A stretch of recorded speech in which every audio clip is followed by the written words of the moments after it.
ये सेशन भाई आप लोगों के लिए काफ़ी इंपॉर्टेंट होने वाला है।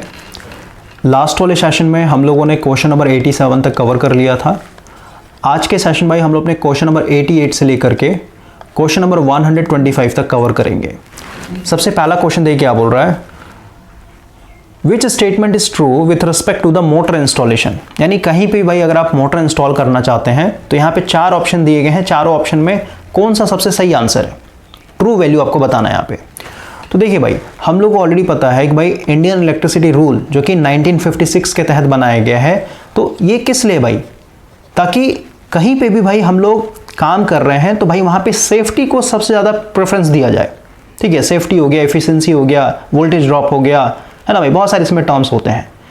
तो यही चीज़ यहाँ पे भाई कि कहीं पे भी मोटर अगर आप इंस्टॉल कर रहे हैं तो भाई हम लोग को क्या क्या एक तरीके से स्टेप फॉलो करने होते हैं।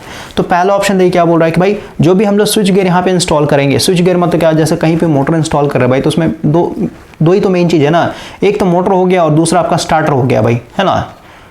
स्टार्टर भाई आपके घर में भी लगा होगा, समरसेबल मोटर इस समय। तो ये जो स्टार्टर है इसी को तो हम लोग स्विच गियर बोलते हैं। स्विच गियर में तो क्या भाई कि इसके अंदर आपका सर्किट ब्रेकर होगा, रिले होगा भाई, है ना। जहाँ मोटर है तो यहाँ पे हम लोग थर्मल रिले यूज़ करेंगे प्रोटेक्शन के लिए कि भाई ओवरलोड जब भी हो तो भाई वो अपने आप ट्रिप कर जाए। तो ये सब हम लोग का स्विच गियर है भाई। तो इसको हम लोग कभी भी लकड़ी के ऊपर इंस्टॉल नहीं करेंगे, समझ गए। लकड़ी के ऊपर इंस्टॉल करने से क्या दिक्कत है भाई, क्योंकि भाई देखिए आपका जो भी स्विच गियर है तो सीधी सी बात है हीट होगा भाई। या फिर मान लेते फॉल्ट है, फॉल्ट के दौरान क्या होता है, बहुत लार्ज करंट फ्लो होता है, तो लार्ज करंट के चलते भाई अच्छा खासा हीट पैदा होगा, यहाँ पे I2R लॉस देखने को मिलेगा। तो लकड़ी यहाँ पे जल सकता है भाई, समझ में आया। तो लकड़ी जलने का यहाँ पे चांसेस होता है हाई टेम्परेचर के कारण। उसके बाद कभी कोई भाई मान लेते हैं पानी गिर गया, फिर भाई नमी आ गया एक तरीके से, है ना। और वैसे लकड़ी का लाइफ एक तरीके कम है ना भाई, समझे। तो लकड़ी कभी हम लोग यूज़ नहीं करेंगे स्विच गियर को माउंट करने के लिए। माउंट का मतलब होता है एक तरीके से टांगना भाई कहीं पे, तो ये गलत है एक तरीके से। और देखते हैं length wire of flexible conduct is more than 3 metre, ये गलत है भाई। आप इंडियन इलेक्ट्रिसिटी रूल के तहत अगर आप देखते हैं तो 1.8 मीटर का केबल होता है, ठीक है ना। जैसे कहने का मतलब क्या है ना, जैसे आप मार्केट से कोई भी मोटर खरीदिएगा ना भाई, देखिए जैसे 1 HP का अगर आप मोटर खरीदते हैं, 1 HP या फिर भाई 2 HP, तो यहाँ पे आपका क्या होता है, कनेक्शन बॉक्स होता है। तो यहाँ से आपका जो वायर निकल रहा है कहाँ तक, स्टार्टर तक भाई।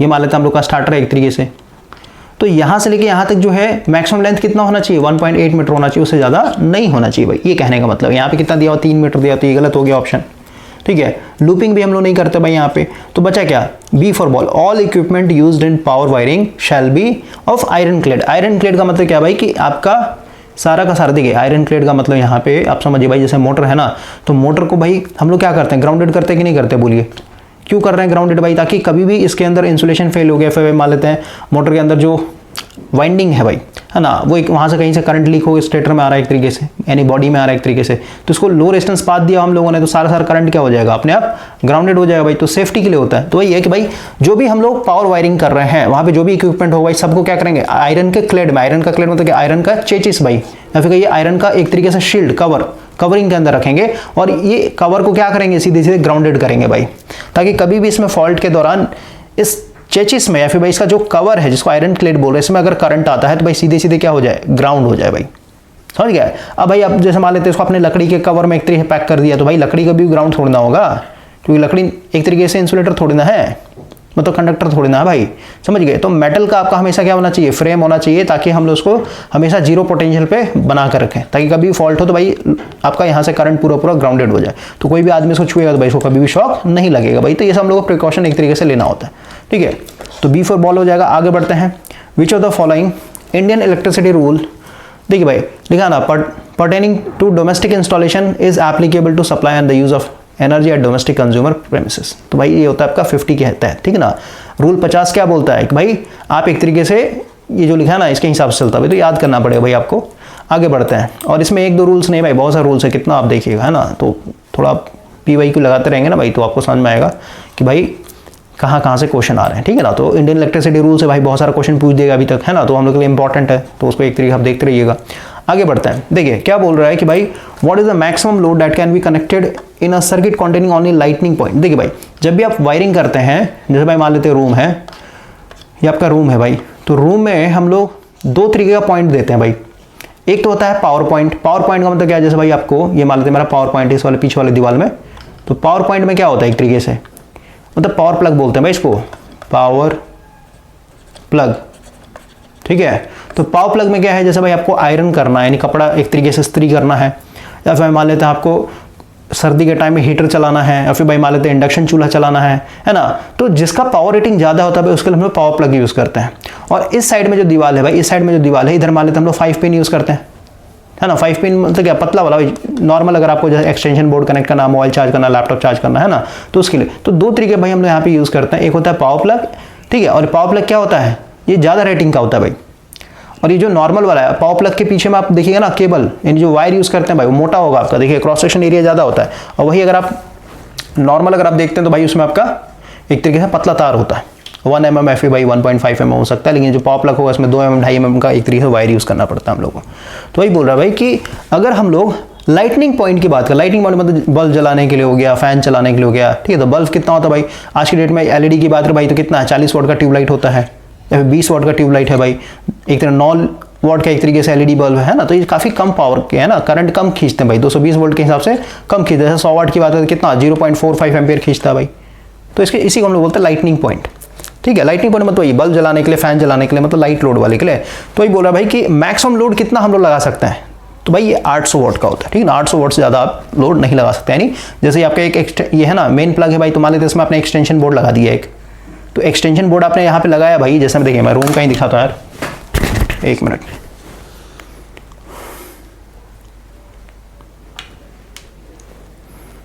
कैमरा भाई यहाँ पे निकालना पड़ेगा,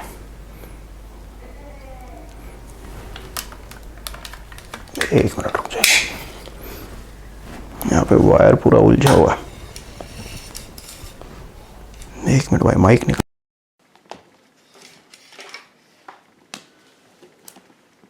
देखिए भाई यहाँ पे जैसे एक्सटेंशन बोर्ड लगा हुआ है ना, आपको दिख रहा होगा जो एक्सटेंशन बोर्ड लगा हुआ है, तो ये कहाँ से आ रहा है भाई, 1 मिनट भाई, माइक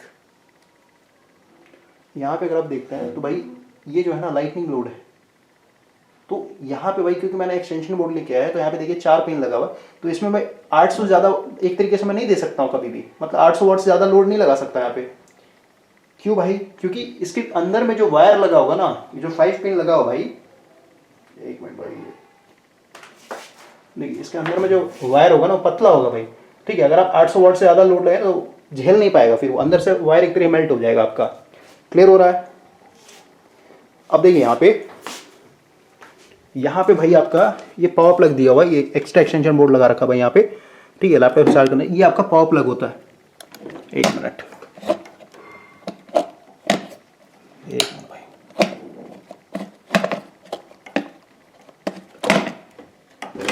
ये जो है ना ये आपका भाई पावर प्लग है, ठीक है। तो इसमें क्या है कि इसके अंदर में जो वायर होगा ना काफ़ी मोटा होगा, तो अगर आपको भाई एक तरीके से आयरन चलाना है या फिर भाई कोई मतलब 1000 वाट या फिर भाई 1500 वाट का लोड लगाना, तो उसके लिए एक तरीके से आप यूज़ कर सकते हैं। क्लियर हो गया। तो अभी हम लोग आते हैं भाई,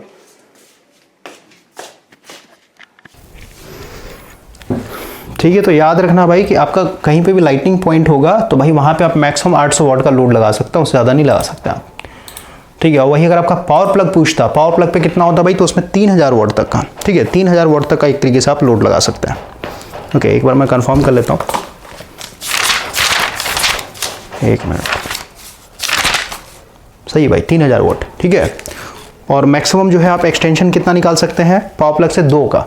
जैसे कहीं पे भी आपका पावर प्लग है ना, जैसे अपने रूम में लगा हुआ पावर प्लग, तो इससे मैं अगर मुझे एक्सटेंशन निकालना हो बाहर, तो जैसे मान लो 2 एक्सटेंशन बोर्ड में लेकर आ रहा हूँ, है ना, यहाँ पे तो भाई 2 पॉइंट यहाँ से निकाला जा सकता है, इससे ज़्यादा नहीं भाई, ठीक है ना। यानी 1500 वाट के दो लोड आप लगा सकते हैं इस पर।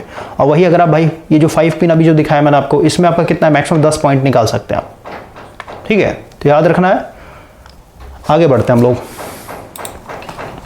देखिए क्वेश्चन है, what is the maximum length of flexible conduct in motor installation. वही भाई कि जो आप मोटर खरीद के ला रहे हैं और इधर कहीं पे स्टार्टर है, तो मोटर से लेकर के स्टार्टर तक का यहाँ से जो हम लोग का कंडक्ट जाएगा, यानी जो वायरिंग के लिए जाएगा भाई यहाँ से लेके यहाँ तक, ये कितना होना चाहिए आपका 1.8 मीटर होना चाहिए भाई, ठीक है ना। तो ऑप्शन के हिसाब से तो 1.8 है, नहीं तो 1.25 आपका दिया हुआ है, ठीक है। इसका आंसर देख लेते हैं ऐसे 1.8 होता है भाई, याद रख लेना, ठीक है। 91 का देखते हैं भाई आंसर, सही है, ए फॉर एप्पल दे रहा है, ठीक है। लेकिन एक्सप्लेनेशन में जो है ना भाई 1.8 मीटर ही लिया गया और 1.8 ही होता है भाई, ठीक है ना, यानी 6 फीट के बराबर होता है। तो ऐसे क्वेश्चन में भाई इस तरीके दिया रहता है ना, थोड़ा सा भाई कॉन्फिडेंस लूज होता है क्या सेलेक्ट करें, ठीक है। तो रेंज में रहना है कि भाई 2.2 मीटर तो भाई बहुत ज़्यादा हो जाएगा, है ना, तो इसी के अंदर में रहना, तो ये लेस देन 1.2 मीटर, ठीक है। आगे बढ़ते हैं सेफ्टी फैक्टर भाई। तो सेफ्टी फैक्टर क्या होता है, देखिए सेफ्टी फैक्टर मतलब सीधे से समझिए जनरल साइंस जब आप पढ़िएगा ना, यानी फिजिक्स खासकर जब पढ़िएगा भाई, तो उसका फार्मूला यहाँ पे लिखा है ना, सेफ्टी फैक्टर जो होता है ये है आपका मैक्सिमम स्ट्रेस, ठीक है, maximum stress divided by working stress. तो जैसे मान लेते भाई हम लोग का कोई कंडक्टर है, यानी अभी हम लोग इलेक्ट्रिकल इंजीनियरिंग में आ रहे हैं, ये हम लोग क्या है, ये जनरल नॉलेज के लिए भाई, ठीक है। तो अगर हम लोग यहाँ पे करंट की बात करें भाई, देखा है ना, what is the safety factor use for current rating. तो भाई हम लोग यहाँ पे सबसे पहले अगर सेफ्टी फैक्टर की बात करें क्या हो जाएगा, ऊपर में हम लोग का करंट कैरिंग कैपेसिटी यानी मैक्सिमम, यहाँ पे लिखा ना मैक्सिमम स्ट्रेस, यहाँ पे क्या लिखेंगे मैक्सिमम करंट कैरिंग कैपेसिटी भाई, करंट कैरिंग कैपेसिटी, और नीचे में क्या हो जाएगा वर्किंग, यानी जिसपे ये सेफली एक तरीके से झेल सकता है ना, वर्किंग करंट कैरिंग कैपेसिटी, ठीक है। जैसे भाई मान लेते हैं आपने 2 mm है ना, 2 mm स्क्वायर का भाई mm स्क्वायर का एक वायर लिया हुआ है, तो इसमें भाई मान लेते हैं आपका मैक्सिमम जो है यानी 5 कितना हो जाएगा 8 ठीक है 10 एम्पेयर मान लेते हैं भाई, आप 10 एम्पेयर पे आप लोड लगा सकते हैं, तो 10 एम्पेयर क्या हो जाएगा वर्किंग करंट हो जाएगा भाई।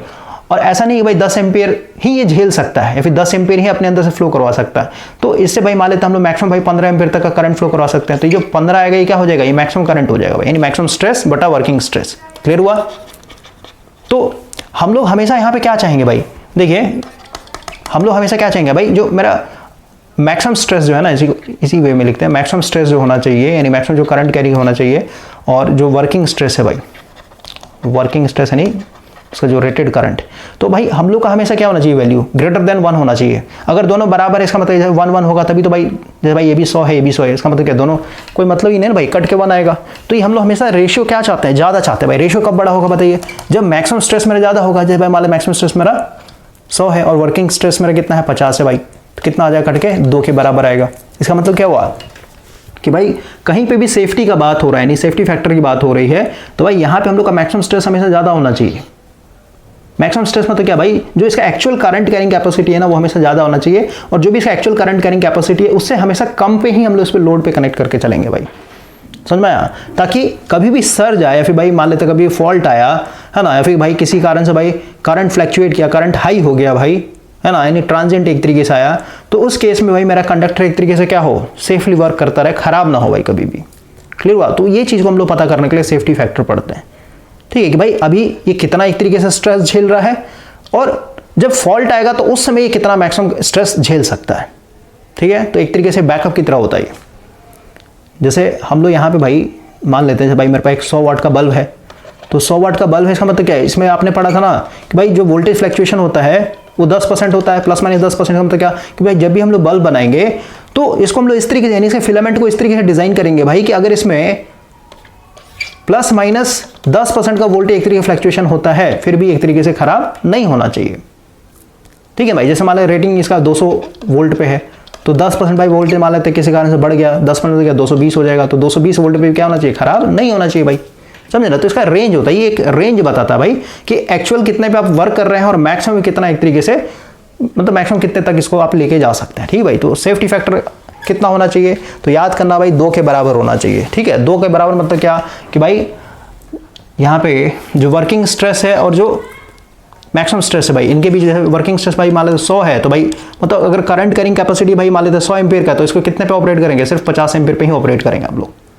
समझ में आया। क्योंकि भाई ये 100 क्या है मैक्सिमम स्ट्रेस है, इतना कभी लोड नहीं डालेंगे हम लोग, तो इसमें काटेंगे तो भाई हमेशा क्या आएगा 2 के बराबर। तो ये 2 इसलिए लेके चल रहे हैं भाई ताकि हम लोग का एक्स्ट्रा यहाँ पे सेफ्टी बना हुआ है। क्लियर हो गया। आगे बढ़ते हैं हम लोग।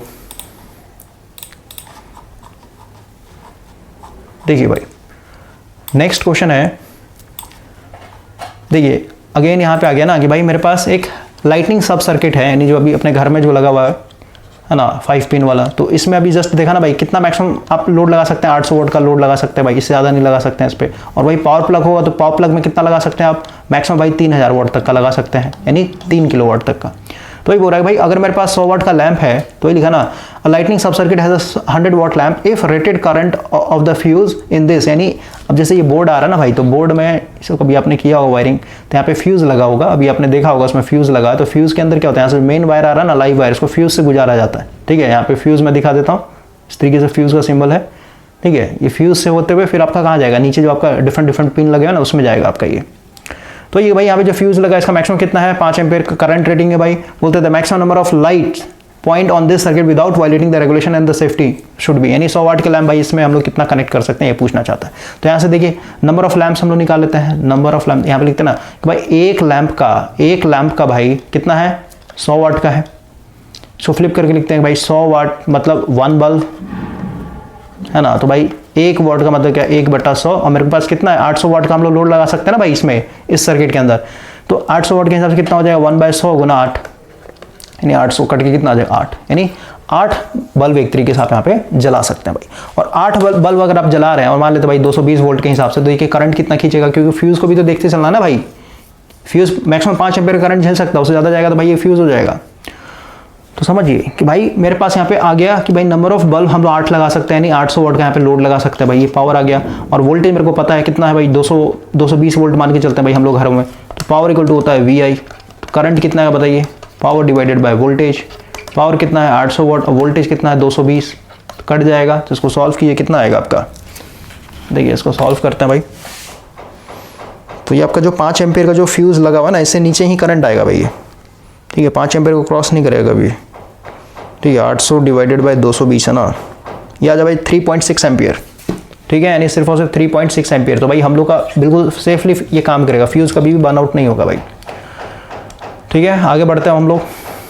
और भाई अगर हम लोग पावर प्लग की बात करें, पावर प्लग में कितना था, मैक्सिमम कितना कर सकते हैं, करंट इक्वल टू देखा ना power upon voltage. Maximum power कितना है भाई 3000, वोल्टेज कितना है 220। तो देखते हैं कितना भाई इसमें मैक्सिमम करंट कितना फ्लो होता है, 3000 डिवाइडेड बाय 220, यह आ जाएगा 13.6, ठीक है ना भाई, यानी 13.6 एम्पियर। इसीलिए भाई जो हम लोग पावर प्लग होता है ना उसमें आप देखिए हमेशा 16 एम्पियर वाला हमेशा लगेगा, स्विच भी लगेगा 16 एम्पियर वाला, पिन भी लगेगा 16 एम्पियर वाला।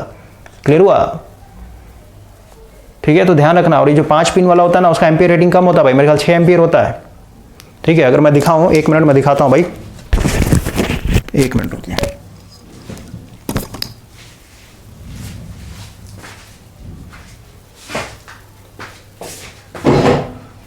होगा हम लोग पास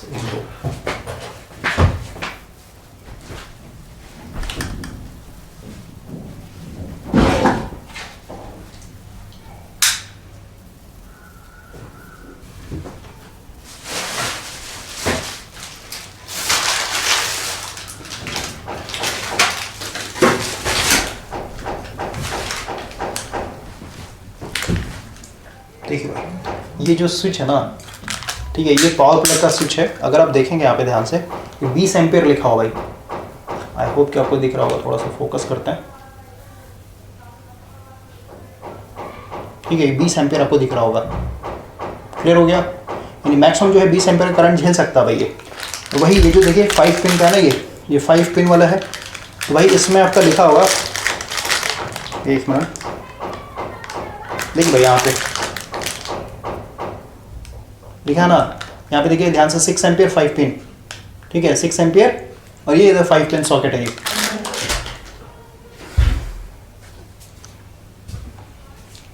तो ये सब भाई जो है ना प्रैक्टिकली आप देखिएगा तो ज़्यादा बेटर रहेगा। तो पावर प्लग जो है भाई आपका कितना आ रहा है यहाँ पे बताइए, 13.6 एम्पियर। तो इसका अगर मैं सेफ्टी फैक्टर निकालूँ तो सेफ्टी फैक्टर कितना बताइए, आपका एक्चुअल लोड कितना लग रहा है भाई, 3000 वाट के साथ कितना करंट खींच रहा है, 13.6 एम्पियर का। और मैक्सिमम कितना आप लोड लगा सकते हैं भाई इस पे, 20 एम्पियर तक का। तो इसका सेफ्टी फैक्टर कितना आएगा देखते हैं, यह आएगा 1 मिनट भाई, उल्टा हम लोग लिख रहे हैं ना, नीचे में होता है ना वर्किंग वाला भाई, ऊपर में मैक्सिमम स्ट्रेस होता है ना, मतलब 20 को ऊपर लिखेंगे। मैक्सिमम 20 एम्पियर का है और 13.6 अभी लगा हुआ भाई, ठीक है। तो 20 डिवाइडेड बाय 13.6 करेंगे तो 1.47 आएगा इसका सेफ्टी फैक्टर, ठीक है। तो ये भी अच्छा है भाई, क्लियर हुआ। आगे बढ़ते हम लोग, देखिए नेक्स्ट क्वेश्चन है, what should be the value of earthing resistance for large power station भाई। तो हम लोग हमेशा क्या चाहते हैं भाई, जो भी हम लोग अर्थिंग कर रहे हैं, देखिए लार्ज पावर स्टेशन में क्या होता है ना, जैसे अगर हम लोग सब स्टेशन, कभी सब स्टेशन गए होंगे भाई, तो सब स्टेशन में क्या होता है ना, जैसे देखिए इसमें तो भाई बहुत सारे इक्विपमेंट है ना, आपका ट्रांसफार्मर हो गया, बहुत सारे स्विच गियर लगे होंगे भाई, है ना। तो सबको हम लोग क्या करना चाहते हैं, ग्राउंडेड करना चाहते हैं, क्योंकि भाई यहाँ पे बहुत सारे डिवाइसेस लगे हैं। मान लीजिए ट्रांसफार्मर है भाई, ठीक है, इधर भाई मान लेते हम लोग पूरा सर्किट ब्रेकर ये सब लगा है, इधर मान लेते भाई आपका क्या बोलते हैं लाइटिंग अरेस्टर्स वाला ट्रांसफार्मर बगल में लगाते हैं लाइटिंग से बचने के लिए, ठीक है। कहना मतलब क्या है, इसमें बहुत सारे इक्विपमेंट है। तो अब सोचिए भाई, सारे इक्विपमेंट को मेरे को ग्राउंडेड करना है एक तरीके से सेफ्टी के लिए। तो हर जगह मैं एक तरीके से पाइप अर्थिंग और प्लेट अर्थिंग नहीं करूंगा मैं। हम लोग क्या करते हैं कि भाई ये जब ये ग्रिड बनेगा ना, जैसे भाई मान लेते हैं आपका, इसको मान लेते हैं तो 100 फीट है और इधर भाई मान लेते हैं भी आपका 100 फीट है, इस तरीके का मेरे पास ज़मीन है। तो हम लोग जब यहाँ पे ग्रिड बनाएंगे यानी सबस्टेशन बनेगा भाई, तो सबसे पहले यानी मिट्टी को खोद करके अंदर में क्या करते हैं, पूरे एरिया भाई कॉपर का, यानी कॉपर का इस तरीके का भाई हम लोग जाली नुमा इस तरीके से बिछाते हैं ज़मीन के अंदर, ठीक है।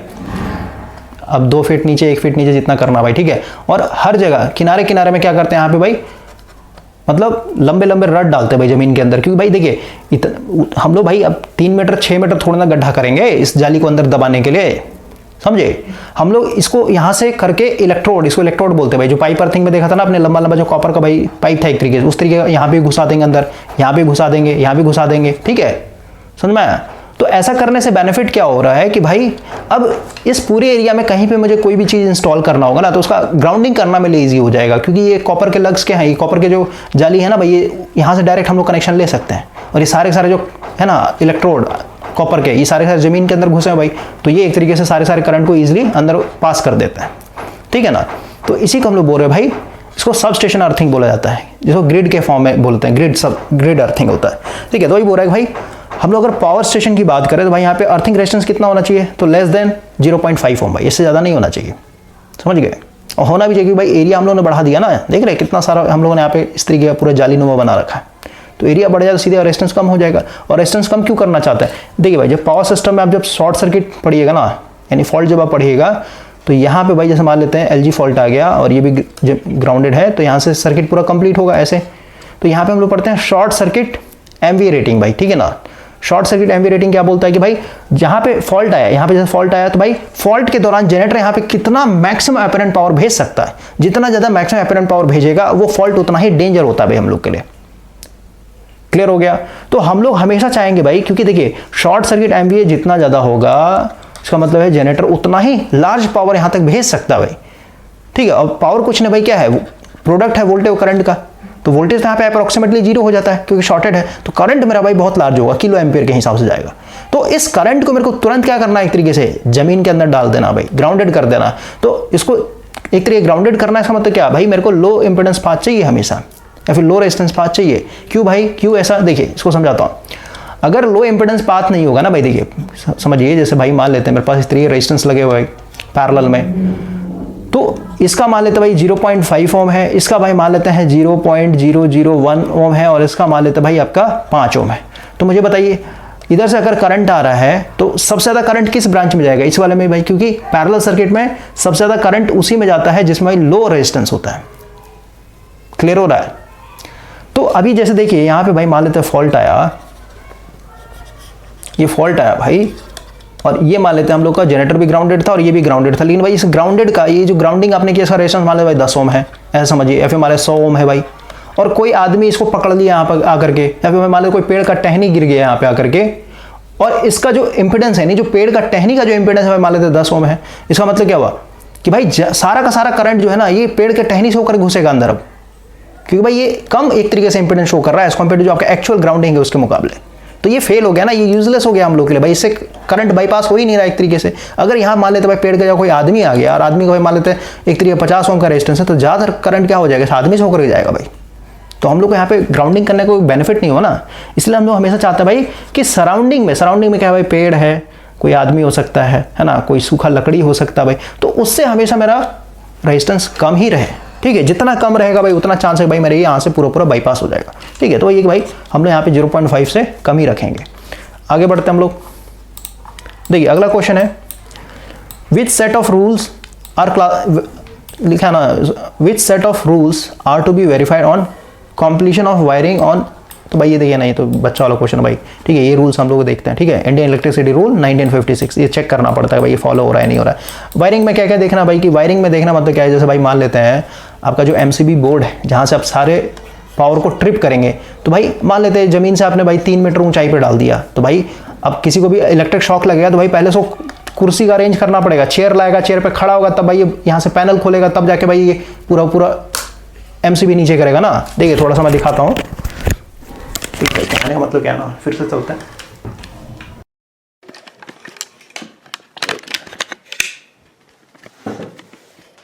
एक मिनट भाई,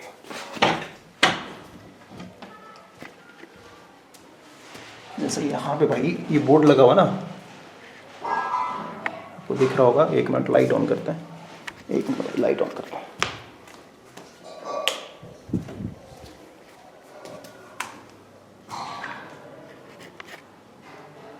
देखिए यहाँ पे जो बोर्ड लगा हुआ है, तो भाई ये बोर्ड क्या है, अगर आप नीचे देखते हैं तो भाई मैं बिल्कुल एक तरीके से है ना इसको ईजिली एसेस कर पा रहा हूँ। सही बात है।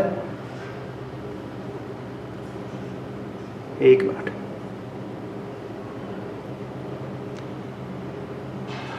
भाई जैसे ये बोर्ड लगा हुआ ना, तो इसको मैं बिना शेयर के क्या कर पा रहा हूँ, इजीली एसेस कर पा रहा हूँ भाई।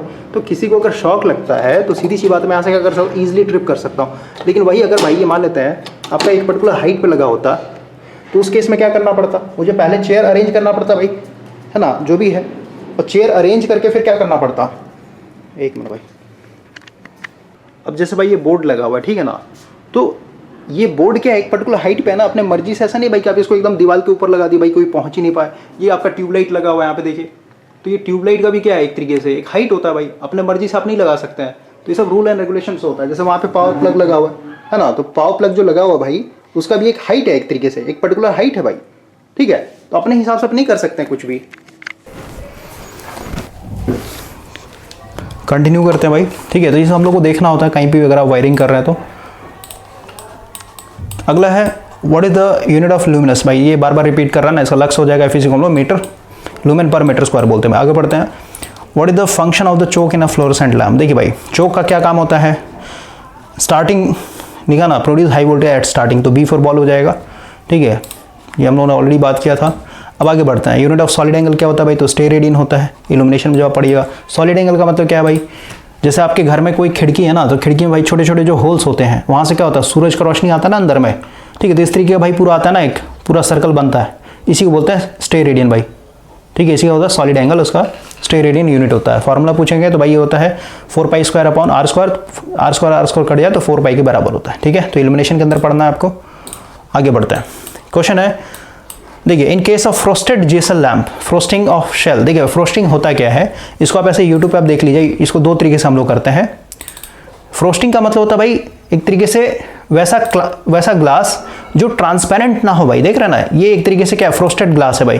तो ट्रांसपेरेंट ग्लास को हम लोग क्या करते हैं, इस तरीके से ब्लर कर देते हैं भाई, ताकि हम लोग का जो लाइट है वो डिफ्यूज होकर बाहर आए, ठीक है। लाइट की इंटेंसिटी को कम करने का डिफ्यूजन करते हैं, ठीक है, इस तरीके से।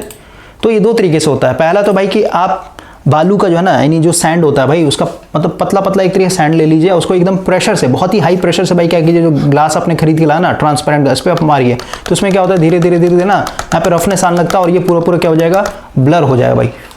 देखिए इसको और अगर मैं फोटो दिखाऊं,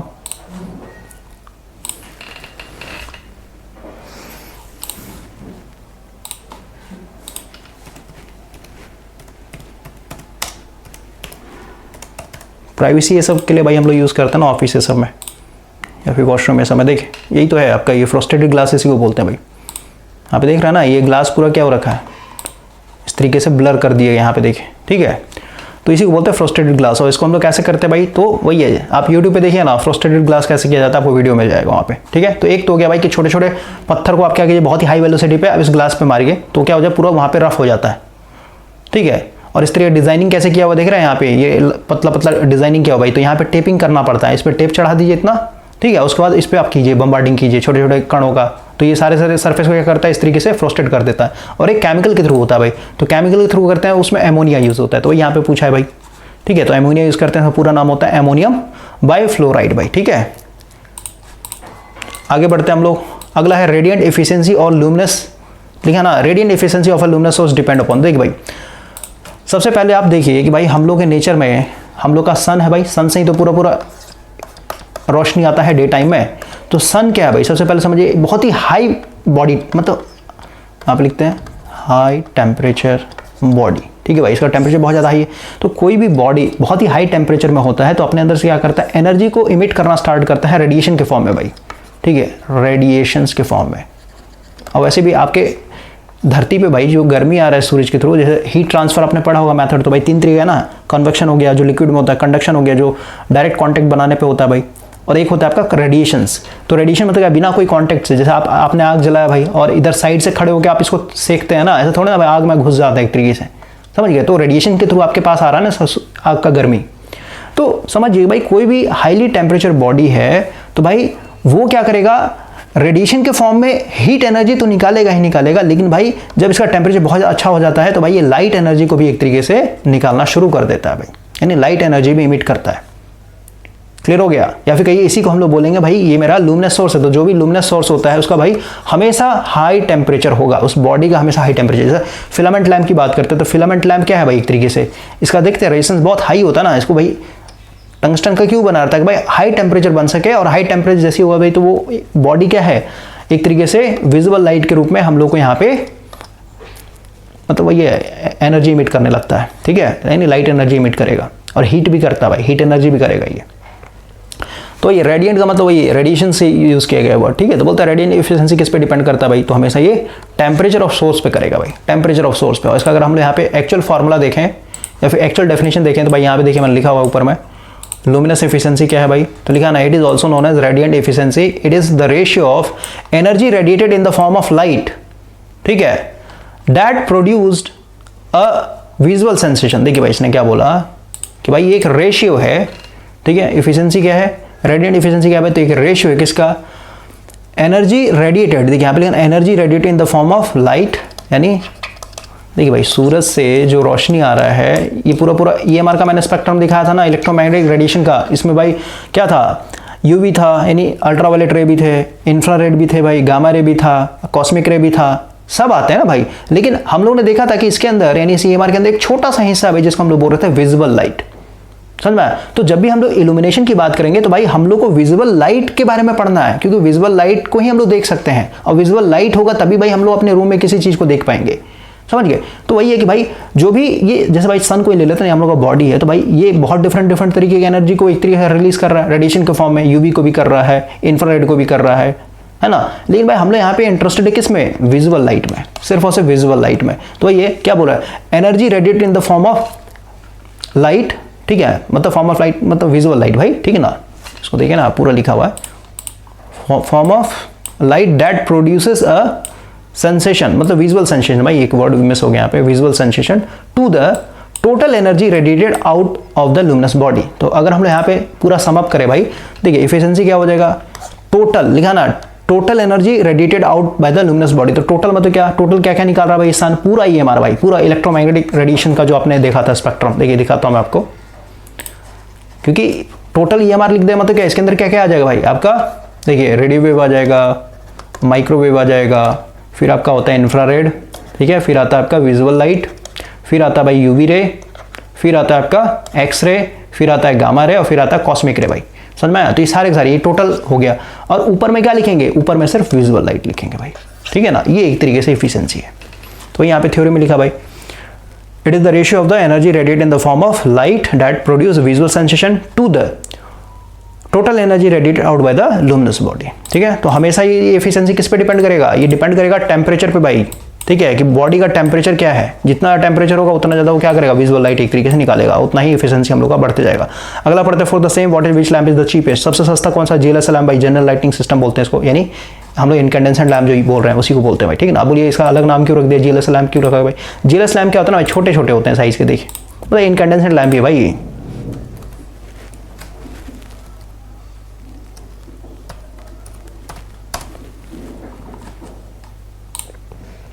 देखिए भाई इसी को बोलते हैं हम लोग, ठीक है, जनरल लाइटनिंग सिस्टम करके होता है। अगला पढ़ते हैं, तो सबसे सस्ता तो ये, बाकी सब तो भाई कॉम्प्लिकेटेड है ना, इनको बनाने कॉम्प्लिकेटेड, इसमें दो ट्यूब यूज़ कर रहे थे, मर्क्यूरी में भी दो ट्यूब यूज़ कर रहे थे भाई, फ्लोरोसेंट में भाई देख रहे थे कॉम्प्लिकेटेड है इसमें, है ना, तो इसे महंगे पड़ते हैं भाई हम लोग को। अगला पढ़ते हैं, the disadvantage of fluorescent lamp as compared to, तो भाई JLS लैम्प से कंपेयर करते क्या होगा, तो भाई चौक में नॉइज होता है, स्ट्रोबोस्कोपिक इफेक्ट होता है, हाई कॉस्ट होता है भाई, तो ऑल ऑफ द हो जाएगा, ये बच्चा वाला क्वेश्चन है ना, स्ट्रोबोस्कोपिक इफेक्ट मैंने बताया था इससे पहले सेशन में। अगला पढ़ते हैं, which type of lighting scheme is used in stadium, तो स्टेडियम में जो हम लोग यूज करते हैं फ्लड लाइटनिंग होता है भाई। फ्लड लाइटनिंग मतलब क्या होता है, देखिए मतलब बड़े बड़े लैंप होते हैं भाई, ठीक है, देखिए इस तरीके का होता है आपका, ये जो है ना यहाँ पे ये है भाई, ठीक है। तो फ्लड लाइटिंग इसी को बोलते हैं हम लोग, तो स्टेडियम में हम यूज़ करते हैं। क्लियर हो गया। और कहीं पे फ्लड ये सब आ रहा है या फिर भाई बारिश ये सब हो रहा है तो वहाँ मतलब इमरजेंसी है एक तरीके से, जहाँ पे आपको मतलब आउटडोर को अगर आपको भाई पूरा इल्यूमिनेट करना है तो वहाँ पे हम लोग इसी तरीके से यूज़ करते हैं, क्योंकि इनका रोशनी बहुत ज़्यादा होता है, ठीक है, ब्राइटनेस बहुत ज़्यादा होता है, ठीक है। तो फ्लड लाइटिंग यूज़ करते हैं। अगला पढ़ते हैं, which of the following has the highest value thermal conductivity. तो भाई सॉलिड आइस हो जाएगा। देखिए थर्मल कंडक्टिविटी मतलब क्या, हीट की बात हो रही है भाई यहाँ पे, ठीक है। तो सीधी सी बात है, जैसे अगर मैं फिजिक्स में लेके आपको थोड़ा समझाऊँ, जैसे भाई मान लेते अभी गर्मी का टाइम है, तो गर्मी के टाइम में क्या होता है, यानी अभी समर है भाई, तो समर के टाइम में क्या होता है कि भाई आपका जो बॉडी है कितना है टेम्परेचर भाई, 38 डिग्री सेंटीग्रेड मान के चलते हैं। हम लोग का जो ह्यूमन बॉडी का टेम्परेचर 38 डिग्री, लेकिन बाहर का भाई मान लेते 50 डिग्री है, मान लेते 45 डिग्री है भाई, है ना। तो सीधी सी बात है कि भाई हम लोग का अंदर का बॉडी का टेम्परेचर लो है, यानी ये लो टेम्परेचर है, लेकिन भाई सराउंडिंग जो है आपका हाई है। इसका मतलब क्या हुआ, आपके शरीर से भाई गर्मी बाहर तरफ निकलेगा।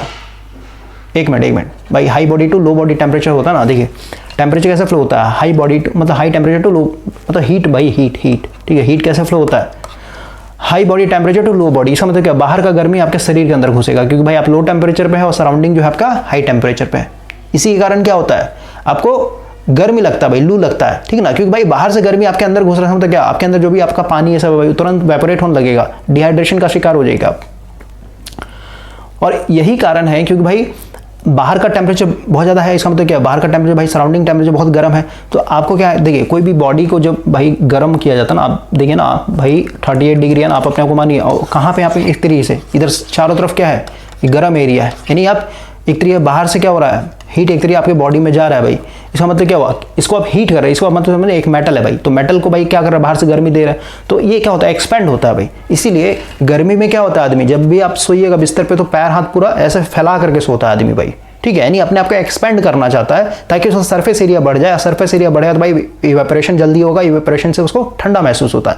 लेकिन भाई सर्दी की बात करें भाई, तो सर्दी में क्या होता है, आदमी को अपने आप को सिकुड़ के रखना पड़ता है ना, सिकुड़ लेता है अपने आप को, समझ गए, कॉन्ट्रैक्ट कर लेता है। क्यों भाई, क्योंकि यहाँ पे सर्दी के टाइम मतलब बाहर का मतलब भाई सीधी समझे, आयरन को यानी किसी मेटल को अगर आप हीट ठंडा करेंगे तो भाई क्या होता है, इसके एटॉमिक स्ट्रक्चर पे क्या होता है, कॉन्ट्रैक्शन होता है कि नहीं होता है, बोलिए, सिकुड़ जाएगा ना भाई एटॉम, इसको टेम्परेचर डाउन किया तो, और भाई इसको हीट किया तो एक्सपेंड होता है, तो वही चीज़ इंसानों पे भी लागू होता है भाई। तो अब समझिए कि भाई सॉलिड आइस का थर्मल कंडक्टिविटी क्यों ज़्यादा है, क्योंकि भाई सॉलिड आइस मतलब क्या कि भाई इसका टेम्परेचर मान लो एकदम एक्यूरेट 0 डिग्री होगा। अभी जस्ट मान लो फ्रिज में से आपने निकाल कर रखा, और आसपास का जो सराउंडिंग होगा भाई कितना होगा, मान लेते अभी 45 डिग्री ऐसे इमेजिन कीजिए आप, तो सीधे टेम्परेचर डिफरेंस ज़्यादा हो गया ना, तो भाई ये ज़्यादा क्या करेगा, हीट अपने अंदर कंडक्ट करेगा भाई। क्लियर हुआ। जैसे लैपटॉप है भाई, लैपटॉप मान लेते गर्म हो रखा है, तो उस पर आप सॉलिड आइस लगाइए, तुरंत जो है उसका हीट जो है अपने अंदर ले लेगा, क्योंकि टेम्परेचर डिफरेंस ज़्यादा तो हीट जल्दी फ्लो होता है एज़ कम्पेयर टू बाकी जो स्टीम तो भाई गर्म है तो होगा नहीं है, क्योंकि ये काफ़ी गर्म है ना भाई, समझ गए।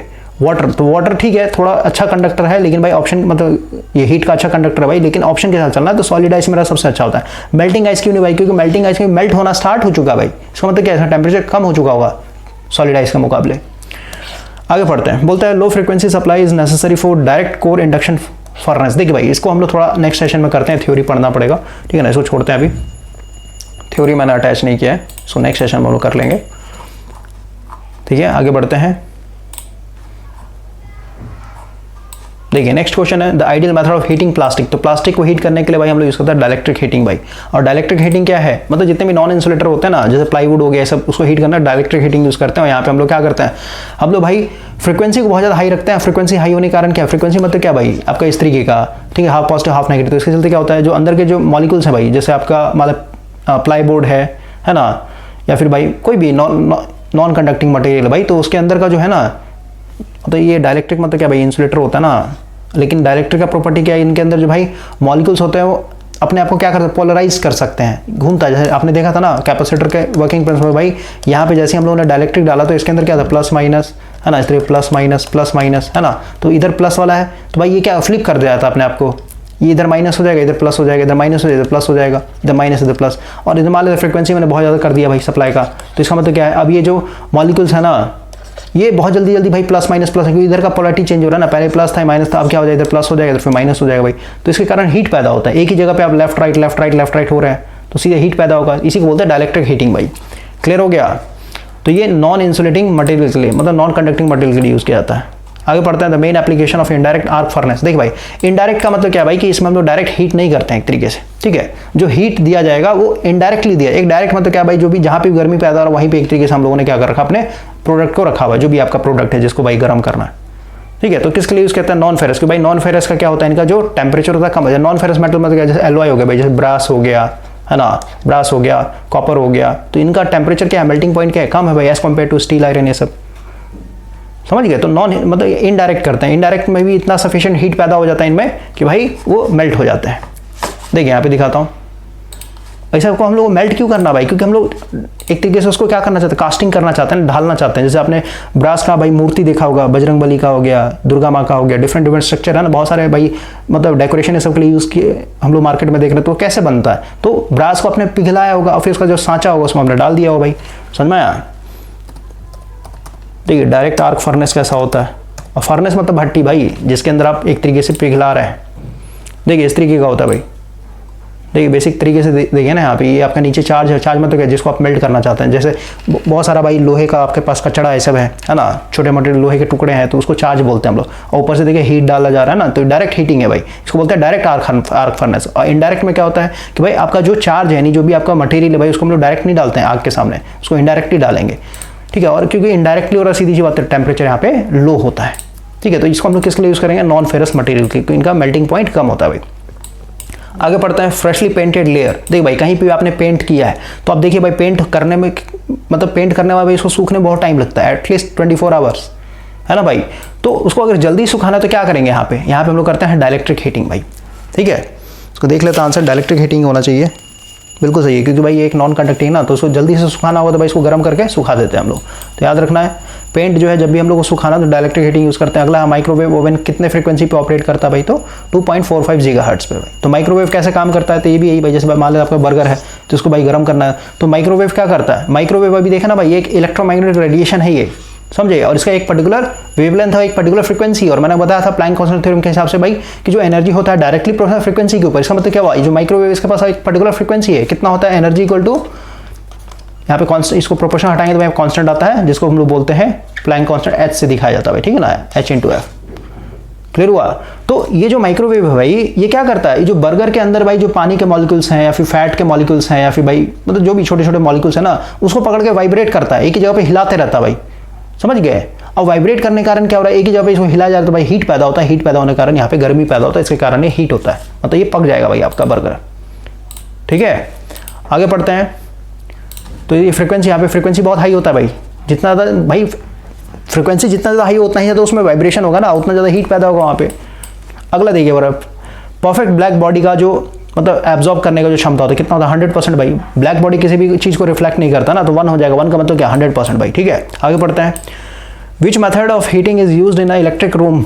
तो इलेक्ट्रिक रूम में भाई हम लोग रेजिस्टेंस हीटिंग यूज़ करते हैं, B4 बॉल हो जाएगा, ठीक है। रूम में हमेशा रेजिस्टेंस हीटिंग होता है भाई, क्लियर हो गया। आगे पढ़ते हैं, फर्नेस यूज्ड फॉर क्रीमेशन, मतलब वही भाई जैसे आज के डेट में जो है ना, आजकल भाई किसी का भी मतलब देहांत करना है या फिर भाई डेड बॉडी जलाना है तो हम लोग लकड़ी ये सब यूज़ नहीं करते, हम लोग क्या कर रहे हैं, वहाँ पे भी इलेक्ट्रिकल मतलब सिस्टम यूज़ करते हैं, वो होता है आपका रेजिस्टेंस हीटिंग भाई, ठीक है। तो रेजिस्टेंस हीटिंग के थ्रू हम लोग क्या करते हैं, डेड बॉडी को जला देते हैं, ठीक है। आप एक बार ये वर्ड ही बस टाइप कीजिएगा यूट्यूब में, आपको वीडियोज़ मिल जाएंगे, ठीक है ना। क्रीमेशन का मतलब होता है ये क्या बोलते हैं, डेड बॉडी को जलाना भाई, ठीक है। तो यहाँ पे रेजिस्टेंस हीटिंग यूज़ किया जाता है। अगला देखिए, 2 individual heater coils are connected in parallel across the main supply, if one of the coil break the other coil. देखिए भाई ये पैरेलल में कनेक्टेड है, तो मैंने आपको समझाया था कि भाई कॉइल का मतलब क्या, हीटिंग कॉइल है ना, तो इसको रेजिस्टेंस दिखा देते हैं। तो पैरेलल में भाई इंडिपेंडेंट होता है ना, इसको इससे कोई मतलब नहीं है, ठीक है, दोनों इंडिपेंडेंट है। तो ये अगर यहाँ से टूट जाता है तो सीधी सी बात है, ये भी अभी क्या करेगा, उतना ही पावर ग्लो करेगा, यानी उतना ही पावर देगा, उतना ही हीट पैदा करेगा जितना पहले कर रहा था भाई, क्योंकि इसके क्रॉस का वोल्टेज सेम है ना, जो वोल्टेज यहाँ पे अप्लाई किया भाई तो उसी हिसाब से करंट खींचता है भाई, ठीक है। तो पैरेलल में कोई भी इफेक्ट नहीं होता है, ठीक है। तो सेम एज द प्रीवियस क्या हो जाएगा, डेवलप हाइयर नहीं, develop same temperature as before, ठीक है। तो B4 बॉल हो जाएगा। अगला, highly resistive material is chosen for heating element in order to. देखिए भाई हम लोग हाईली रेजिस्टिव मटेरियल क्यों यूज कर रहे हैं, किसके लिए, यहाँ पे देखिए हीटिंग एलिमेंट बोल दिया, तो हीटिंग एलिमेंट किसको बोलते हैं, जैसे मान लीजिए आप हीटर बनाना चाहते हैं तो हीटर बना रहे भाई, तो यहाँ पे हम लोग नाइक्रोम ही क्यों यूज कर रहे हैं, एक को सवाल है ना, नाइक्रोम क्यों यूज कर रहे हैं आप, तो भाई नाइक्रोम हम लोग इसलिए यूज़ कर रहे हैं क्योंकि भाई इसका जो रेजिस्टेंस है बहुत ज़्यादा हाई है, और रेजिस्टेंस बहुत ज़्यादा हाई है तो सीधी सी बात है भाई, जैसे मान लो को 1000 वोल्ट का एक हीटर बनाना है, कितने पे 220 वोल्ट या फिर 200 वोल्ट पे रेटेड, भाई 220 ही ले लेते हैं, क्या दिक्कत है। तो आपसे पूछे भाई कितना रेजिस्टेंस मेरे को चाहिए होगा, तो देखिए यहाँ से रेजिस्टेंस की बात करते तो क्या हो जाए V²/P, है ना भाई। तो यहाँ पे लिखते हैं 220 का स्क्वायर अपॉन 1000। देखते हैं कितना रेजिस्टेंस आता है, पहले रेजिस्टेंस देखते हैं भाई, उसके बाद निचोड़ पे आएंगे हम लोग। एक मिनट भाई, 220 का स्क्वायर डिवाइडेड बाय 1000 वॉट, ठीक है। तो ये आ जाए भाई 48 ओम, ठीक है, यानी 48.4 ओम का एक तरीके से आपको रेजिस्टेंस चाहिए। मान लेते हैं जो नाइक्रोम का है ना, नाइक्रोम का भाई मान लेते हैं 1 मीटर अगर आप नाइक्रोम वायर यूज़ कर रहे हैं तो इसमें भाई मान लेते हैं आपको 5 ओम का एक तरीके से रेजिस्टेंस देखने को मिल रहा है। ये बहुत कम हो जाए भाई, इसको और बढ़ाते हैं। 1 मीटर मतलब 100 सेंटीमीटर ना, तो मान लीजिए भाई 10 ओम का आपको मिल रहा है एक तरीके से, ठीक है। तो भाई इतना ओम का चाहिए मेरे को, तो कितना मीटर का नाइक्रोम वायर खरीद के लाना पड़ेगा बताइए। तो भाई ये हो जाएगा आपका 1 मीटर में इतना, मतलब फ्लिप करके लिखते हैं 10 ओम का मतलब भाई 1 मीटर, तो भाई 1 ओम का मतलब कितना हो जाएगा 1/10, मेरे को चाहिए कितना 48.4, तो 48.4 यहाँ पे गुना कर लेंगे भाई, तो इसका मतलब क्या हो जाएगा ये 4.84 मीटर, मेरे को इतना मीटर का भाई मेरे को नाइक्रोम वायर लाना पड़ेगा भाई। तो देखिए ये तो भाई बहुत लंबा वायर हो गया ना, समझ गए। तो ये तो भाई मैंने अपने मर्जी से ले लिया भाई कि 1 मीटर वायर में नाइक्रोम का इतना होता है, 10 ओम का होता है, समझ गए। तो इतना सोच रहे हैं मतलब 4.8 मतलब अप्रॉक्स 5 मीटर का कॉइल हो गया। तो भाई इतना कॉइल अगर आप यहाँ पे हीटर का इस तरीके का डिजाइनिंग होता है ना, ये चिमनी मिट्टी का बना होता है, इसी के अंदर तो भाई कॉइल को फंसाते हैं। तो भाई इतना लंबा वायर को मेरे को एक तरीके से एडजस्ट करना है, तो भाई मेरे को क्या करना पड़ेगा, ये प्लेट का डायमीटर बड़ा लेना पड़ेगा भाई, सर्कल बड़ा लेना पड़ेगा, समझे, क्लियर हुआ। तब जाके इसमें पूरा ये 5 मीटर फिट हो पाएगा वायर नाइक्रोम वाला। तो हम लोग यहाँ पे क्योंकि भाई डिवाइस को कॉम्पैक्ट बनाना चाहते हैं भाई, छोटा छोटा बनाना चाहते हैं, तो हम लोग क्या चाहते हैं भाई, जो हम लोग हीटिंग एलिमेंट का वायर यूज करेंगे उसका रेजिस्टेंस हाई होना चाहिए। जैसे मान लेते हैं इस बार भाई 1 मीटर का आपने नाइक्रोम वायर खरीदा, उसका भाई मान लेते आपका कितना 50 ओम एक तरीके का रेजिस्टेंस है भाई। तो 1 मीटर में इसको फ्लिप करके लिखते हैं भाई 50 ओम 1 मीटर में मिल रहा है, तो सीधी सी बात है 1 ओम कितने मिलेगा 1/50, तो भाई मेरे को निकालना कितने पे 48.4 पे। तो इस बार देखिए कितना आपका आएगा, 1 मीटर से कम ही आएगा, 48.4 डिवाइडेड बाय 50, ये आ जाए भाई 0.9, यानी सिर्फ 1 मीटर के मतलब अप्रॉक्स 1 मीटर में ही आपका काम हो जाएगा भाई। तो 1 मीटर का भाई यहाँ पे एक तरीके वायर लगाना छोटे से डायमीटर में इजी है मेरे लिए, तो मेरा हीटर जो बनेगा बहुत छोटा बनेगा, कॉम्पैक्ट बनेगा भाई। तो वही है, ठीक है, कि एज लिखा ना highly resistive material is chosen for heating element in order to, किस लिए करते हैं भाई, ताकि हम लोग का लेंथ रिड्यूस हो सके हीटिंग एलिमेंट का, और लेंथ रिड्यूस होगा तो भाई हम लोग का जो डिवाइस बनेगा वो कॉम्पैक्ट बनेगा, ठीक है। जैसे हेयर ड्रायर कभी आपने यूज किया होगा, इधर रूम में भाई, इधर तो नहीं है, नीचे होगा, ठीक है। तो हेयर ड्रायर का आप देखिए ना, हेयर ड्रायर का अगर आप देखते हैं भाई तो कितना छोटा होता है एक तरीके से, है ना, इस तरीके का रहता है ना हेयर ड्रायर, ठीक है। यहाँ पे एक तरीके से भाई पकड़ने वाला ऐसा लगा होता है, तो सोचिए इतने छोटे में आगे में आपका कॉइल लगा होता है इस तरीके का, है ना भाई, और यहाँ पे भाई स्पीड चेंज करने के लिए, हीटिंग चेंज करने के लिए, तो सोचिए इतना ही छोटे एरिया में भाई मेरे को इतना गर्मी पैदा होता है आपका पूरा, मतलब अगर आप ज़्यादा देर तक रखे देखिए आपका हाथ जलने लगेगा भाई। तो वही है भाई मेरे को यहाँ पे ये जो हीटिंग एलिमेंट यूज़ करें रेजिस्टेंस हाई होगा तभी तो भाई छोटे छोटे एरिया में सम अप हो जाएगा। ये आगे बढ़ते भाई, बोलता है विच of the following the high importance in case of induction heating. तो इंडक्शन हीटिंग भाई हमें लोगों का फ्रीक्वेंसी सबसे ज़्यादा इंपॉर्टेंट होता है, ठीक है ना। इंडक्शन हीटिंग मतलब क्या, ईडी करंट भाई, ईडी करंट लॉस के थ्रू होता है ना, तो जितना ज़्यादा फ्रीक्वेंसी देखिए हम लोग घर में जो इंडक्शन यूज़ करते हैं, तो इंडक्शन आप बोलिए भाई 50 हर्ट्ज का ही हम लोग यहाँ पे दे रहे फ्रीक्वेंसी, नहीं भाई, इसके अंदर भाई आपका देखिए सर्किट लगा होता है, वो सर्किट क्या करता है, ये फ्रीक्वेंसी को बहुत ज़्यादा हाई कर देता है, और उसके कारण फिर आप जो स्टील का बर्तन डालते हैं ना ऊपर में, तो इसमें भाई ईडी करंट के कारण, ईडी करंट क्या है भाई, कि यहाँ पे जो फ्लक्स बन रहा है d∅dt, ये क्या करता है, इस बर्तन के अंदर एक करंट फ्लो करवाएगा, और उस करंट के चलते हम लोग यहाँ पे क्या होता है I² R लॉस फ्लो होता है, समझो, इसके चलते हीट होता है ये। तो इंडक्शन हीटिंग में फ्रीक्वेंसी इंपॉर्टेंट है, जितना ज़्यादा हाई फ्रीक्वेंसी होगा d∅dt नेचर होगा उतना ज़्यादा इसमें ईडी करंट इंड्यूस्ड होगा, ईडी करंट जितना ज़्यादा I² R लॉस उतना ही ज़्यादा होगा, उतना ही गर्मी पैदा होगा भाई, ठीक है। आगे बढ़ते हैं, देखिए नेक्स्ट क्वेश्चन है, क्वेश्चन बोल रहा है भाई कि मेरे पास एक इलेक्ट्रिक हीटर है और ये इतना एम्पियर करंट फ्लो ये ड्रॉ करता है इतने वोल्ट पे, तो भाई आपसे पूछा है रेजिस्टेंस कितना हो, तो भाई रेजिस्टेंस निकल जाए R = क्या V/I है भाई, वोल्टेज कितना 110, रेजिस्टेंस 3.5, तो सॉल्व कर लिया जाएगा आंसर, देख लेते हैं कितना आता है। B फॉर बॉल भाई, ठीक है, 31 ओम आएगा,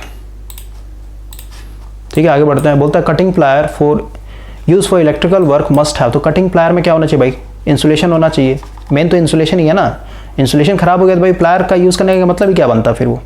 अगला देखिए क्या बोल रहा है, in case of staircase, मतलब ये भाई रिपीटेड क्वेश्चन है, सीढ़ी पे भाई जो हम लोग वायरिंग करते हैं तो भाई वहाँ पे कौन सा स्विच करते हैं, तो 2 तरीके का, यानी 2 पीस 2 वे स्विच चाहिए होता है हम लोग को, ठीक है।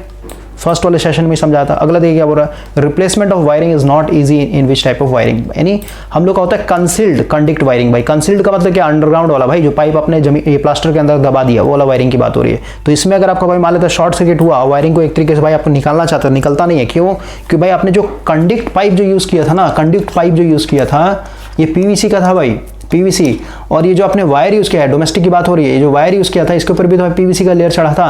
तो इसमें शॉर्ट सर्किट के कारण क्या हुआ, I2R लॉस हुआ और ये इतना गर्म हो गया कि भाई ये पीवीसी इसका मेल्ट हो गया। और ये पीवीसी क्या होता है, ये जो कंडक्ट पाइप का पीवीसी उसमें चिपक जाता है भाई। और जब इसको खींचेगा ना, इसको तार को नीचे खींचेगा, खिंचाएगा नहीं, ये समझ गए? तो ये भाई यहाँ पे फिर वायरिंग रिप्लेस करना बहुत डिफिकल्ट होता है। आगे पढ़ते हैं, the purpose of earthing electric appliances is, तो भाई अर्थिंग का क्या पर्पस है, सेफ्टी के लिए। तो ये to provide safety against the shock. ठीक है, बच्चों वाला क्वेश्चन है, रिपीटेड क्वेश्चन है भाई। आगे करते हैं, बोलता है in case of electric fire, तो इलेक्ट्रिक फायर कहीं पे भी हो रहा है तो भाई हम लोग क्या यूज करेंगे, तो वहाँ पे कार्बन डाइऑक्साइड यूज करते हैं। क्यों? क्योंकि कार्बन डाइऑक्साइड ये नॉन कंडक्टिंग होता है भाई। ठीक है, इलेक्ट्रिसिटी का गुड कंडक्टर नहीं होता है। अभी काम कैसे करता है, तो देखिए जो आपका फायर एक्सटिंग्विशर होता है भाई, इसके अंदर आपका क्या है, कार्बन डाइऑक्साइड भरा हुआ है, ऐसा समझिए। यहाँ से आप जैसे पिन हटाइएगा, खुलेगा, बाहर निकलेगा, है ना। तो क्योंकि ये गैस है भाई, कंप्रेस्ड गैस है, जैसे इसको भाई बाहर निकलेगा तो फैलना स्टार्ट करेगा। तो मान लेते इधर आग लगा हुई, तो ये क्या करता है यहाँ पे, और ये सबसे हैवी गैस, देखिए एयर की बात करें तो एयर क्या है, मिक्सचर ऑफ गैसेस भाई। तो इसमें क्या है, N2 है, O2 है, CO2 है। तो इनमें से यानी एयर में जो है सबसे भारी यही गैस होता है भाई, क्योंकि इसका एटॉमिक मास निकालिए ना, कितना हो जाएगा, कार्बन का होता है 6 यानी 12 प्लस 2 ऑक्सीजन 8 दूनी 8 होता है, 8 दूनी 16, 16 दूनी 32। ठीक है, तो 32 कितना हो जाएगा, कितना हो जाएगा भाई, ये हो जाएगा आपका 4 और ये हो जाएगा आपका 4, यानी 44 आएगा एक तरीके से। ठीक है, और 1 मोल अगर आप लेके चलेंगे इतने सारे कार्बन, तो इतना 44 ग्राम आएगा भाई। O2 की बात करें तो कितना हो जाएगा, सिर्फ और सिर्फ 32 होगा। N2 की बात 7 दूनी 14, 14 28, सिर्फ 28 ग्राम होगा भाई। ठीक है, 1 मोल हम लोग लेके चल रहे हैं यहाँ पे, तो ग्राम में मैंने यहाँ पे लिख दिया। तो सबसे भारी कौन सा, यही भाई। और क्योंकि भारी है तो इसका मतलब क्या कि भाई ये देखिए, ये मान लीजिए भाई मेरा अर्थ सरफेस है, तो ग्रेविटी क्या करता है, सारे एयर पार्टिकल्स को खींच के रखता है भाई। ठीक है, क्योंकि भाई ग्रेविटी इसको खींच के रखा, तभी तो एटमॉस्फेयर बना हुआ है। जैसे चांद की बात करें, चांद पे भाई ग्रेविटी थोड़ना है, मतलब ग्रेविटी 1/6 है ना भाई अर्थ के मुकाबले। तो यहाँ पे क्या एटमॉस्फेयर नहीं है, क्यों? क्योंकि भाई यहाँ पे इतना स्ट्रॉन्ग ग्रेविटी है नहीं कि भाई यहाँ पे एयर मिक्सचर ऑफ एयर को ये खींच के रख सके। लेकिन यहाँ पे ग्रेविटी अच्छा खासा है, तो भाई एयर को क्या करता है, खींच के रखता है। उसी को तो हम लोग एटमॉस्फेरिक प्रेशर बोल रहे हैं। जब यहाँ पे आप खड़ा होइएगा तो प्रेशर आपके ऊपर दबाव डालता है। तो कहना मतलब क्या है कि कार्बन डाइऑक्साइड सबसे भारी है भाई, तो ये सबसे सतह पे रहेगा, नीचे बिल्कुल एकदम नीचे रहता है सतह पे। और जैसे आपने ग्रीन हाउस इफेक्ट पढ़ा हो तो उसमें क्या होता है कि भाई आपका जो सन से गर्मी आया, वो सन से गर्मी को तो आने देता है। देखिए कार्बन डाइऑक्साइड जो है ना, सेमी परमेबल मेम्ब्रेन का काम करता है, मतलब गर्मी को अंदर आने देगा। लेकिन एक बार जब गर्मी अंदर आ गया ना, जैसे भाई मान लेते हैं अभी दिन का टाइम है, तो भाई मेरा जैसे जमीन है तो गर्म हो रखा है, और जैसी रात होगा तो रात में भाई टेम्परेचर तो डाउन हो जाता है, लेकिन ये सतह कभी भी डाउन नहीं होगा, क्योंकि कार्बन डाइऑक्साइड क्या करता है, इन हीट को भाई ट्रैप कर लेता है, बाहर निकलने ही नहीं देता है। इसी कारण तो भाई पूरे यूनिवर्स का एक टेम्परेचर बढ़ते जा रहा है। तो ग्लोबल वार्मिंग के लिए रिस्पॉन्सिबल कौन सा होता है, कार्बन डाइऑक्साइड गैस है भाई, इंपॉर्टेंट। क्लियर हो गया? तो वही चीज मैं बता रहा हूँ कि भाई कार्बन डाइऑक्साइड क्या है, सबसे पहले भाई ये नॉन कंडक्टिंग है और ये भारी गैस है भाई। तो भारी गैस होता है तो कहीं पे भी, जैसे फायर कहीं भी आग लगा, वहाँ पे इसको स्प्रे कर दीजिएगा तो ये पूरा पूरा क्या होगा, नीचे आ जाएगा, और एक पूरा पूरा ये ब्लैंकेट की तरह भाई कवर कर लेता है, ऐसे कवर कर लेगा। ठीक है, और ऑक्सीजन के सप्लाई को कट आउट कर देता है। और ऑक्सीजन के सप्लाई को कट आउट कर दिया, इसका मतलब क्या हुआ कि भाई अब यहाँ पे आग तुरंत बुझ जाएगा। क्योंकि मेन देखिए, आग जलाने के लिए क्या चाहिए, ऑक्सीजन चाहिए भाई, और फ्यूल चाहिए, और एक स्पार्क चाहिए। ठीक है, तभी होता है। ठीक है, तो इसी को आपने कट कर दिया भाई, तो ये कट गया तो आग अपने आप बंद हो जाएगा। ठीक है, तो याद रखना, बिजली का आग कहीं पे भी लग रहा है तो वहाँ पे कार्बन डाइऑक्साइड वाला एक्सटिंग्विशर यूज करते हैं। अगला पड़ता है addition of ground rod in earthing grid. अभी अर्थिंग ग्रिड समझाया था ना भाई मैंने, देखिए फोटो दिखाता हूँ मैं आपको। अर्थिंग ग्रिड क्या होता है, देखिए भाई इस फोटो को देखिए, यहाँ पे देख रहे हैं ना, ये पूरा सबस्टेशन है, और सबस्टेशन के बाहर में देखिए फेंसिंग लगा हुआ है। इस फेंसिंग को भी हम लोग ग्राउंडेड करते हैं भाई, देख रहे हैं यहाँ से फोटो में दिख रहा होगा आपको, ये देखिए इसको अर्थ किया हुआ है, ताकि भाई लीकेज करंट इसमें ना चला जाए। क्योंकि इधर जानवर आ गया, कोई गाय बिल्ली ये सब आ गया भाई, तो उसको भी मर जाएंगे ना, कोई आदमी ने टच कर लिया तो उसको भी ग्राउंडेड रखते हैं, ताकि कोई लीकेज करंट अगर आता है तो भाई सारा ग्राउंडेड अर्थ अंदर चला जाए।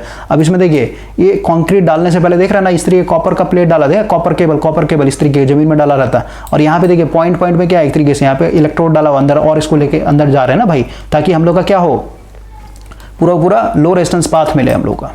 ठीक है, तो इस तरीके पूरा लेयर बिछाया जाता है। क्यों भाई, क्योंकि हम लोग का यहाँ पे देखिए ना कंट्रोल रूम है, इधर भाई ट्रांसफार्मर है, इधर स्विच गियर है। ठीक है, तो सबको ग्राउंड करना, देख रहे सबसे तार निकाल के ग्राउंड किया गया। तो अब प्लेट अर्थिंग, पाइप अर्थिंग करें तो कितना यहाँ पे होल करते रहेंगे भाई जमीन के अंदर। तो बेटर है भाई पूरा ऐसे फैला देते हैं नेटवर्क को, जहाँ जहाँ मेरे को जो चीज़ करना है उसको ग्राउंड कर देंगे ईजिली। क्लियर हो गया। तो वही यहाँ पे लिखा ना, ये कॉपर बॉन्डेड रड होते हैं, ठीक है, जो दिखाया गया है फोटो में, ठीक है भाई। इसको आप एक बार देख लीजिए, नेट पे आपको मिल जाएगा फोटो। आगे बढ़ते हैं हम लोग। तो ये ना addition of the ground rod. तो भाई अभी देखा आपने ग्रिड, अर्थिंग ग्रिड क्या था भाई, पूरा एक कॉपर का जाल था इस तरीके का, जो जमीन के अंदर हम लोग दफना के रखते हैं, और यहाँ से फिर हम लोग क्या कर रहे हैं, इलेक्ट्रोड भी एक तरीके से कनेक्ट करके घुसाते रहते हैं। तो इलेक्ट्रोड घुसाने से क्या हो रहा है भाई, ये और इसको डेप्थ में यानी और नीचे कनेक्ट कर रहा है ना, और जितना डेप्थ में इसको डालिए इस इलेक्ट्रोड को, उतना ही कम आपको रेजिस्टेंस देखने को मिलेगा, यानी ग्राउंडिंग मेरा उतना ही अच्छा होगा।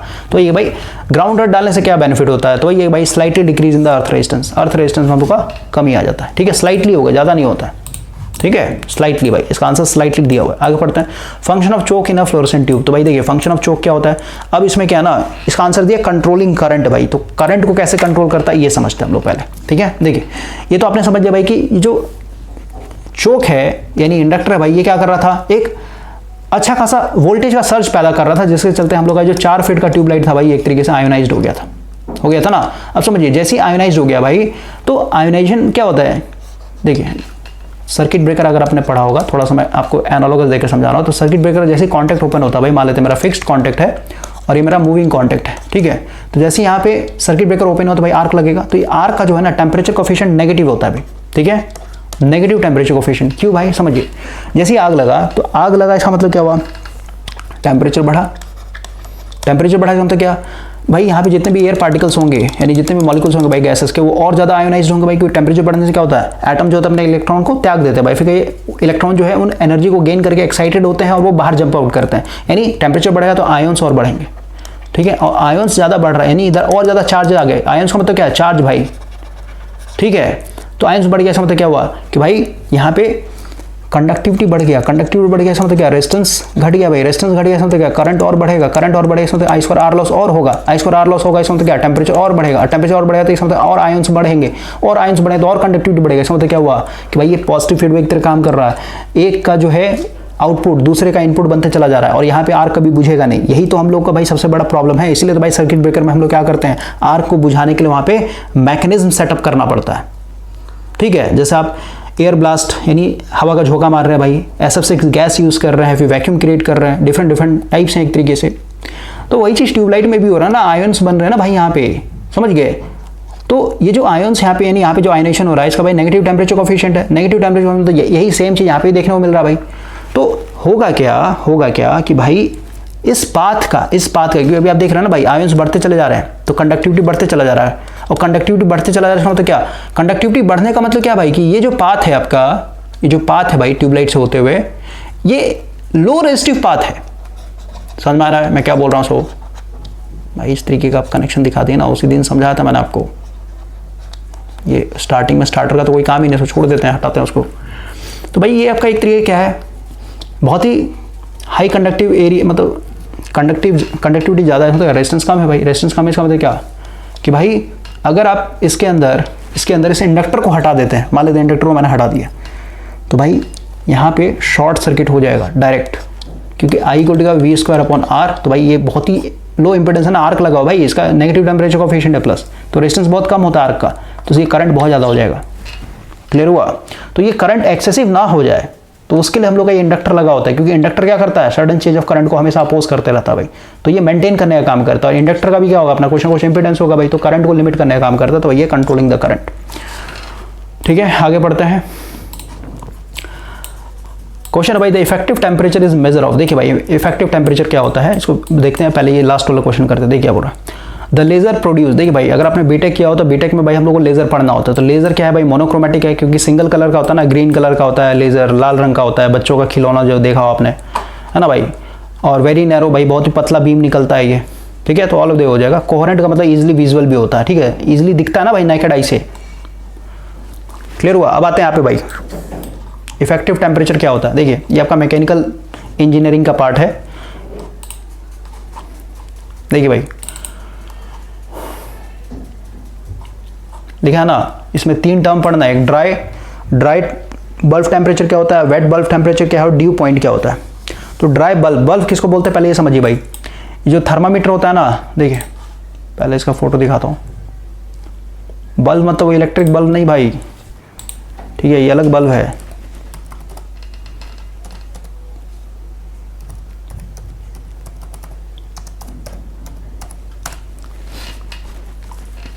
देखिए इस बल्ब को, ये जो थर्मामीटर है ना, थर्मामीटर का जो स्टार्टिंग वाला जो पॉइंट होता है भाई, ठीक है ना, इसको बल्ब बोलते हैं हम लोग। क्लियर हो रहा है? इस वाले बल्ब की बात हो रही है। जैसे इस वाले फोटो को देखिए, यहाँ पे दिख रहा होगा आपको, ये बल्ब होता है।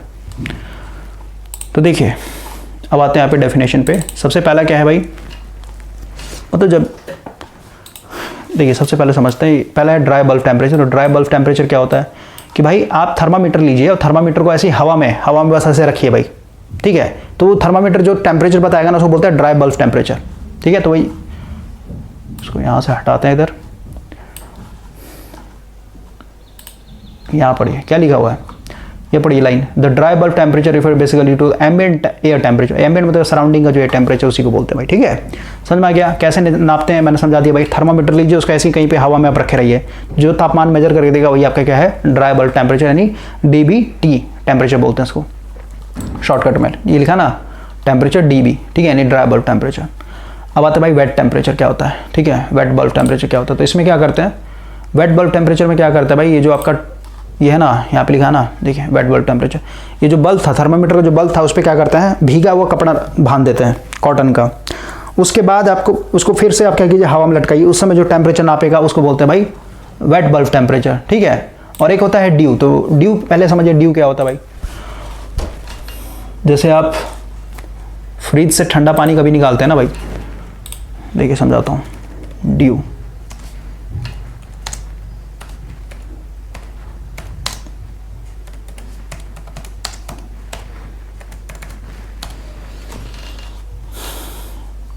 देखिए भाई, जब ठंडा पानी निकालते हैं यानी ग्लास में डालते हैं, देखते हैं ग्लास के ऊपर ऐसे पानी का पूरा बूंद चिपक जाता है, ऐसे कैसे होता है समझिए। देखिए भाई होता क्या है, जैसे आपने बारिश के बारे में पढ़ा होगा ना, बारिश कैसे होता है भाई, ये मान लो समंदर है, तो सन क्या करेगा, इसको पहले हीट करेगा यानी इवेपोरेट होगा भाई।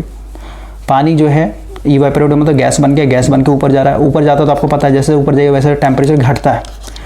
तो पानी का बूंद ऊपर चला गया तो ऊपर जाके कंडेंस होता है। कंडेंस का मतलब क्या भाई, नज़दीक आते हैं, फिर ड्रॉप बनता है, ड्रॉप बन के फिर इतना भारी हो जाता है भाई कि हवा में लटका हुआ नहीं रह पाता, फिर नीचे गिर जाता है, ग्रेविटी इसको खींच लेता है, तो उसको बोलता है बारिश। अब समझिए ड्यू क्या है, तो भाई हम लोग का जो एयर है ना, एयर मतलब मिक्सचर ऑफ गैसेस, तो एयर में क्या होता है, नमी होता है भाई। जैसे एसी की बात करें, एयर कंडीशनर की बात करें भाई, तो एसी का क्या काम है, आपके रूम के एयर के ह्यूमिडिटी को कंट्रोल करके रखना। ह्यूमिडिटी मतलब क्या, मॉइस्चर, कितना मॉइस्चर है आपके एयर में, उसको कंट्रोल करना। तो एयर है, तो एयर में क्या होता है भाई, एयर क्या है, मिक्सचर ऑफ गैसेस, लेकिन इसमें क्या होता है, आपके वाटर ड्रॉपलेट्स भी होते हैं, जिसको ह्यूमिडिटी बोलते हैं भाई, मॉइस्चर बोलते हैं हम लोग, ठीक है, मॉइस्चर, ठीक है, इसमें मॉइस्चर भी होते हैं। तो जैसे ही आपने ठंडा पानी भाई, ठीक है, फ्रिज से निकाला, मान लो बॉटल निकाला, बॉटल से भाई अपने ग्लास में डाल दिया, तो आसपास का जो एयर है ना, ये एयर क्या है भाई, क्योंकि इसमें मॉइस्चर तो है ही, हवा में मॉइस्चर तो है ही भाई, और क्योंकि यहाँ पे ये ग्लास बहुत ठंडा है, तो अभी जस्ट बताना भाई कि जो इस हवा में जो छोटे छोटे वाटर के ड्रॉपलेट्स हैं ना, यहाँ पे आके कंडेंस हो जाते हैं भाई। क्योंकि अभी देखा ना आपने, हाइट बढ़ने से टेम्परेचर घटता है, तो भाई आसमान में क्या हो रहा है, जो छोटे छोटे जो पानी के मॉलिक्यूल्स हैं भाई, वो एक साथ मिल करके कंडेंस हो जा रहे हैं भाई, तापमान घट रहा है ना वहाँ पे। देखिए भाई तापमान बढ़ता है तो सारी चीज़ दूर भागते हैं, और जब तापमान घटता है सारी चीज़ नज़दीक आते हैं। तो भाई ऊपर जब गया ये वेपर, भाप जिसको हम लोग बोल रहे हैं, तो ऊपर जाके क्या होगा, टेम्परेचर गिर गया, तो टेम्परेचर गिर गया तो सारे नज़दीक आएंगे भाई, कंडेंस होंगे, एक साथ मिलेंगे, और एक साथ मिलकर एक बड़ा बूंद बनाएगा। ये बड़ा बूंद क्या होता है, हवा फिर इसको झेल नहीं पाता है, तो ये नीचे गिर जाता है पानी के रूप में, यानी बरसात जिसको बोल रहे हैं हम लोग। तो वही चीज़ यहाँ पे भाई कि यहाँ पे जो एयर के अंदर मॉइस्चर है ना, ये यहाँ पे ग्लास के किनारे क्या है, बहुत ठंडा टेम्परेचर है भाई, तो ठंडा टेम्परेचर के कारण क्या हो गया, सारे एयर पार्टिकल्स क्या होते हैं, यानी जो मॉइस्चर है भाई, सारे एक बड़े बूंद में मिल जाते हैं, और ये फिर इस ग्लास के ऊपर ऐसे चिपकने लगते हैं, ठीक है, मतलब एयर से भाई वो अलग हो जाता है, ग्लास में आके चिपकने लगता है वो, इसे बोलते हैं ड्यू। तो कहना मतलब क्या ना, देखिए इसको पढ़ लीजिएगा, मैं क्या बोल रहा हूँ भाई, इफेक्टिव टेम्परेचर मतलब क्या है, इसमें कितने सारे टेम्परेचर होते हैं। इफेक्टिव मतलब ओवरऑल टेम्परेचर कैसे नापा जाता है, उसमें ड्राई बल्ब टेम्परेचर आएगा, ह्यूमिडिटी आएगा भाई, और एयर मोशन आएगा इसमें भाई, फिर आपका वेट बल्ब भी आएगा, ठीक है, वेट बल्ब टेम्परेचर है ना, तो इसमें डी फॉर डॉग हो जाए भाई, सब आते हैं इसमें, ठीक है। सबको मेजर करने का जो हम लोग टेम्परेचर मिलता है उसको बोलते हैं हम लोग इफेक्टिव टेम्परेचर भाई। खत्म हो गया। नेक्स्ट सेशन भाई हम लोग एक लेक्चर और रिकॉर्ड करेंगे, खत्म हो जाए। 25 तक हो गया ना, 46 है टोटल क्वेश्चन, यानी 25 और 20 कितना हो, 46 यानी 20 21 है 22 क्वेश्चन है, बस खत्म हो गया आपका ये।